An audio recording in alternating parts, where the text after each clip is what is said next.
petunjuknya itu kadang banyak orang yang kalau saya bilang kecerdasan intuisi itu perlu. Ketika kita bikin goals, ada petunjuk, ada dorongan, ya jalan no gitu loh. Jangan maunya diem-diem aja tiap malam menulisnya atau membayangkannya, tapi pengennya langsung terjadi. Bukan gitu cara kerjanya. Kemudian di sini ada diri, di sini ada diri, di sini realita. Kalau dirinya cuma segini, realita ya cuma segini. Orang kenapa nggak berubah hidupnya? Dirinya segitu-gitu aja. Ya realitinya gitu-gitu aja. Kalau diri meningkat segini, realitanya meningkat segini. Dirinya meningkat segini, realitanya segini. Dan saya amati orang-orang di level kesadaran tinggi, goals itu untuk dilakukan.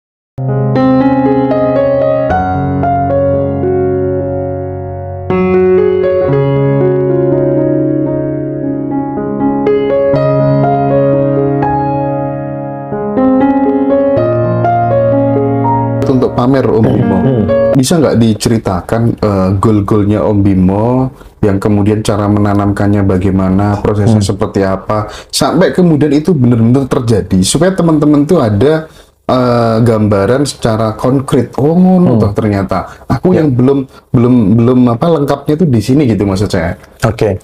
Jadi beberapa goals itu kan saya memang ngukur juga. Kemudian misalkan nih dari 10 juta per bulan, ya saya tidak akan langsung 1 triliun lah gitu.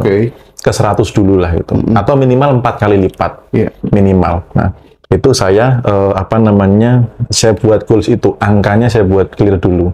Kemudian tadi kembali ke karena saya sudah fix bahwa itu Tuhan cukup itu di pikiran aja. Bikin goalnya itu cukup saya di banyak yang di pikiran. Tapi tidak boleh orang tuh kaku ya.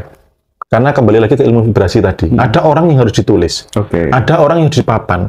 Saya tipe orang yang ketika dipapan ini beban, Mas. Nyamannya di mana gitu aja. Nyamannya gimana? Jadi kalau bangun tidur melihat mobil yang merek ini terus saya jadi beban gitu loh. Apalagi waktunya udah semakin dekat tuh nggak ada tanda-tanda gitu. Saya pernah ngalami di titik itu. Waktu belajar bisnis asuransi kan diarahkan begitu. Saya bikin tuh, saya ambil foto mobilnya, saya ambil rumahnya gitu. Bahkan di situ saya nempel di ruangan yang ya bapak ibu saya juga lihat gitu. Saya malah terbebani. Gitu. Nah, saya tipe yang begitu, nggak nyaman dengan itu. Tapi cukup dengan visualisasi saya. Visualisasi, jadi saya benar-benar, kalau visualisasi kan memang tekniknya harus indera semua ini harus dilibatkan. Benar-benar merasa sudah ada di situ. Ya, clear merasa sudah di situ. Pikiran perasaan selaras di medan kuantumnya. Mau seperti apa. Habis itu dilepaskan. Gitu. Kemudian, nah, kenapa perlunya intuisi dan lain sebagainya? Karena nanti petunjuknya itu dan lewat intuisi. Misalnya nih, tiba-tiba kok kita harus ketemu dengan ini, kok kita harus ikut kelas ini. Nah, kadang logik itu yang membatalkan. Loh, ngapain saya ikut kelas ini gitu ya? Kan saya kebutuhannya begini duit saja, begini ngepres, masa saya ikut ini? Nah, itu menjadi orang sudah afirmasi kan, kalau afirmasi rumah nggak mungkin besok nongol di situ ya kan, atau di tahun itu tiba-tiba jatuh dari langit. Nah, petunjuknya itu kadang banyak orang yang kalau saya bilang kecerdasan intuisi itu perlu. Ketika kita bikin goals, ada petunjuk, ada dorongan, ya jalan no gitu loh. Jangan maunya diem-diem aja tiap malam menulisnya atau membayangkannya, tapi pengennya langsung terjadi. Bukan gitu cara kerjanya. Jadi loa gandengannya menanamkan goal itu dengan intuisi biasanya ya. Iya. Momen aha, mimpi dan lain sebagainya. Iya, jadi petunjuknya nanti sambil jalan. Sambil jalan. Termasuk ini nggak? Termasuk kita berusaha untuk mendatangi orang-orang yang sudah kelihatan berhasil, kita sharing-sharing, termasuk itu nggak kira-kira? Itu akan didorong. Akan didorong, bahkan dikondisikan oleh semesta. Gitu. Jadi itu memang bagian dari kecerdasan universe juga. Kita clear memancarkan. Jadi kan kalau dalam The Secret itu kan adalah afirmasimu adalah perintah bagiku semesta. Gitu loh. Jadi ketika kita sudah clear cara benar, kemudian vibrasinya benar, diri terus dilayakkan untuk menerima itu, semesta yang akan mengkondisikan. Jadi saya nggak mikir pusing, nggak plan terlalu detail. Bahkan ada beberapa yang sambil jalan ternyata ada nih, salah satu misalkan saya kerjasama dengan TikTok sebagai agensi gitu ya. Itu saya melihat, wah ini salah satu jawaban dari goal saya nih. Gitu. Terus saya waktu nyetir perjalanan gitu, saya dikasih intuisi 3 judul buku. Gitu. 3 judul buku dalam perjalanan nyetir itu. Wah ini jadi cara goal saya itu tidak saya terpikirkan caranya gimana di awal nulis, tapi di perjalanan. Dan kembali lagi vibrasinya, karena gini, orang di level kesadaran tinggi kenapa dia sudah nggak khawatir? Karena apa yang di-create di dalam diri itu tertuang dalam realita. Contohnya ini ada garis nih Mas. Kemudian di sini ada diri, di sini ada diri, di sini realita. Kalau dirinya cuma segini, realita ya cuma segini. Orang kenapa nggak berubah hidupnya? Dirinya segitu-gitu aja. Ya realitanya gitu-gitu aja. Kalau diri meningkat segini, realitanya meningkat segini. Dirinya meningkat segini, realitanya segini. Dan saya amati orang-orang di level kesadaran tinggi, goals itu untuk dilampaui. Di kesadaran rendah kan kadang gini ya, targetmu berapa? 10 juta per bulan. Kan kalau kecapai 5 juta sudah oke lah. Tapi kalau orang di level kesadaran tinggi, goals itu untuk dilampaui. Ketika saya menciptakan goals 1 tahun 1M, itu kecapainya 1,1. Karena, dan nggak pernah khawatir. Kenapa? Apa yang di-create di dalam diri ini tertuang dalam realita. Artinya sibuklah membenarinya di sini. Gitu. Ketika di sini semakin meningkat kualitas diri, pengetahuan, kemudian kebijaksanaan, semua kelayakannya, vibrasinya, ya realita meningkat. Jadi untuk mengubah di luar itu adalah mengubah dalam diri. Gitu. Ada yang namanya kehidupan yang selalu melayani kita. Nah, disebut dengan servomekanisme kalau nggak salah ya. Ya, servomekanisme. Kita terkadang beruntung di hal-hal itu, kita terkadang apes di hal-hal itu. Tentang servomekanisme ini masih banyak sahabat-sahabat kita yang belum paham. Ketika kemudian servo itu buruk, cara menggantinya bagaimana dengan yang baik-baik. Menurut Om Bimo seperti apa? Ya, servomekanisme itu memang dia akan melayani kita. Itu tergantung dari, termasuk salah satunya belief system. Apa yang kita percayai, kita ulang-ulang menjadi kebiasaan. Kalau orang servonya telat, ya akan telat terus. Iya, benar. Gitu. Kalau servonya orang itu, contohnya begini, servomekanisme ada orang itu yang ketika sudah merasa sampai puncaknya, dia pasti jatuh. Dan saya ketemu dengan orang itu, Mas. Saya tanya, apakah di dalam dirimu ada belief system bahwa roda kehidupan pasti berputar? Nah, ini banyak orang yang mengiyakan itu. Saya tantang. Cari di dalam Alkitab, dalam Al-Quran yang mengatakan bahwa kehidupan roda seperti roda berputar. Nggak ada. Nah, orang yang punya belief system seperti itu, ketika dia merasa sampai puncak, dia siap jatuh. Merasa sampai puncak, jatuh lagi. Jadi kayak roller coaster, kayak roda berputar. Gitu. Nah, apa yang dilakukan? Itu harus dihilangkan. Jadi prasangkanya, faktor penggerak, peristiwanya dihilangkan. Mengubah servomekanisme dari faktornya juga itu. Kalau orang yang punya ya namanya roda kehidupan berputar, ya dia akan begitu. Nah, padahal kebenarannya adalah barang siapa mensyukuri nikmatnya kan ditambahkan. Apakah ada barang siapa mencapai puncak, siap-siaplah jatuh lagi? Nggak ada. Ketetapannya itu sempurna. Beliau, Tuhan itu menciptakan ketetapan itu tidak akan pernah meleset. Kalau di Nasrani ada yang mengatakan bahwa carilah dulu kerajaan Allah, maka yang lainnya akan ditambahkan bagimu. Jadi nggak ada roda berputar dalam kitab itu, nggak ada. Nah, orang-orang yang menanamkan itu dalam diri menjadi belief system, menjadi servomekanisme, ya siap-siap. Makanya harus dibongkar nih servomekanismenya. Dia seperti apa nih, belief systemnya apa yang membuat itu? Nah, itu dirubah, polanya pelan-pelan dirubah. Itu. Contohnya nyari uang susah, bagaimana merubah itu? Ada mindset baru, ada kesadaran baru, dan itu porsinya harus terus-menerus diberikan. Karena kan ada beberapa hal yang bisa membuat itu masuk ke bawah sadar. Dari informasi, pengulangan, repetisi, dari tokoh idola. Jadi hati-hati mengidolakan tokoh. Karena ketika dia ngomong A, langsung masuk bawah sadar. Betul. Dan itu berbahaya. Kemudian dari circle, itu juga mempengaruhi. Dan yang kelima adalah dari sugesti, dari hipnosis. Itu untuk membreak pikiran sadar, masuk langsung ke bawah sadar. Jadi itu yang harus diubah, dipikirkan dulu. Kalau yang membuat servomekanismenya itu diubah, maka ini bisa berubah juga menjadi servo yang baik. Bagi kita yang masih awam, teman-teman pasti bertanya, terus cara ngelepasinya, cara ngerubah belief system yang buruk tadi itu seperti apa Om Bimo gitu? Dinilai dulu dari kesadarannya dulu. Buruknya ini karena apa? Jadi kita gali dulu nih, pintu keluarnya itu ada di pintu masuknya. Nah, masuknya dulu tuh lewat mana nih? Gitu ya. Kalau misalkan contoh gini aja deh. Contohnya saya itu setiap misalnya setiap punya pembantu rumah tangga tidak pernah bertahan lama misalnya gitu ya. Selalu ada aja misalnya ya. Padahal gaji sudah dinaikkan. Makanya udah samakan dengan kita gitu. Nah, misal itu gimana cara ngerubahnya?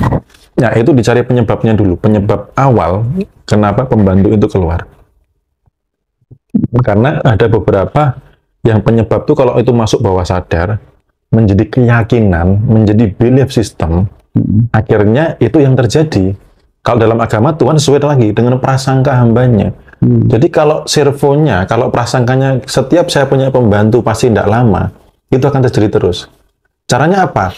Harus dilakukan pola yang berbeda, diputus polanya, gitu. Jadi ketika ada pembantu biasanya bagaimana? Itu harus diubah. Bisa nggak cara ngubahnya dengan wis mulai sekarang itu tidak akan terjadi lagi.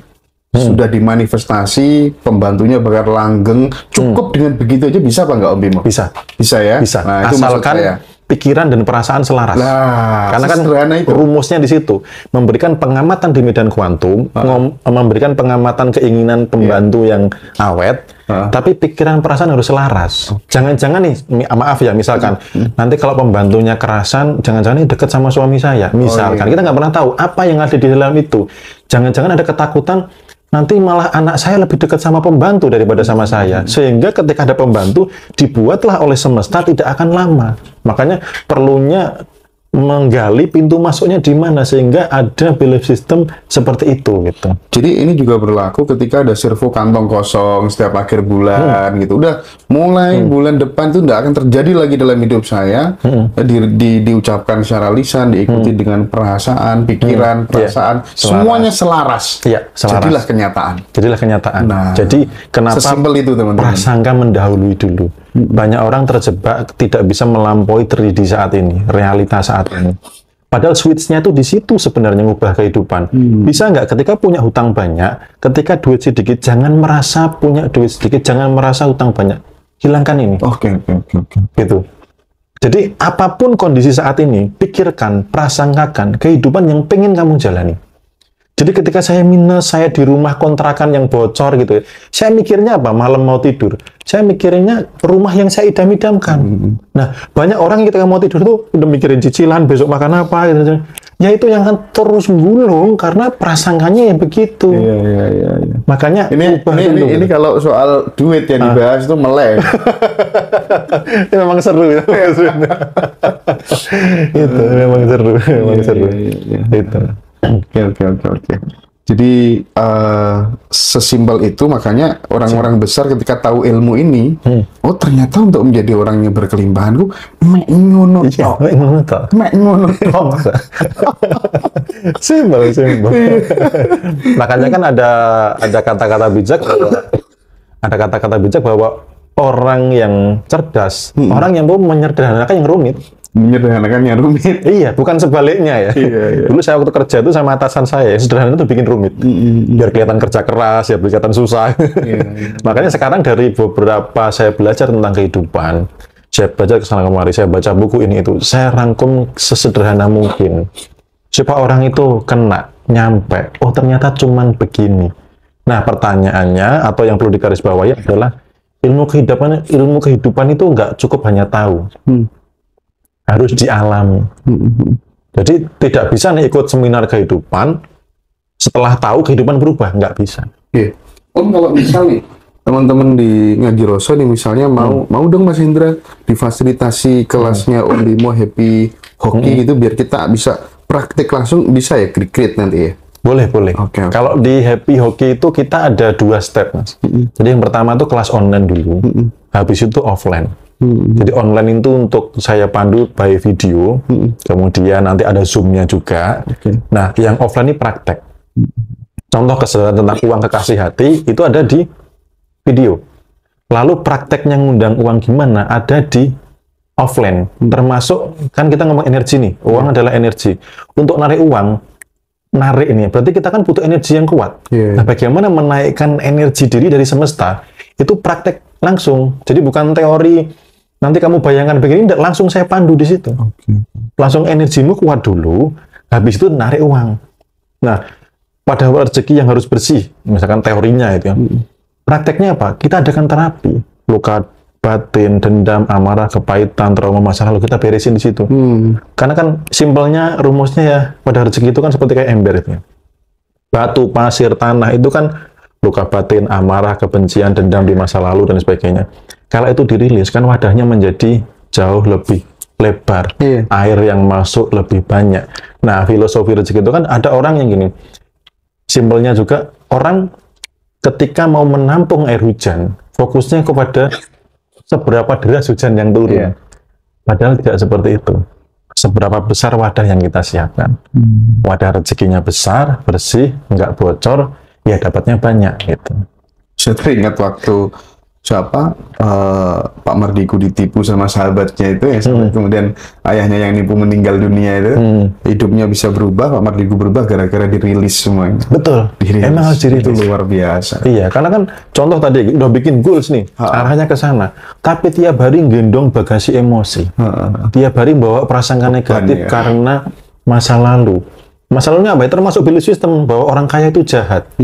Pengen kaya, yang nggak mau dong ditarik terus supaya bisa nggak kaya-kaya. Orang kaya dihisapnya lama, nggak akan dibuat kaya. Jaga jarak terus dengan kekayaan. Beliefnya yang salah ya. Belief sistemnya yang salah.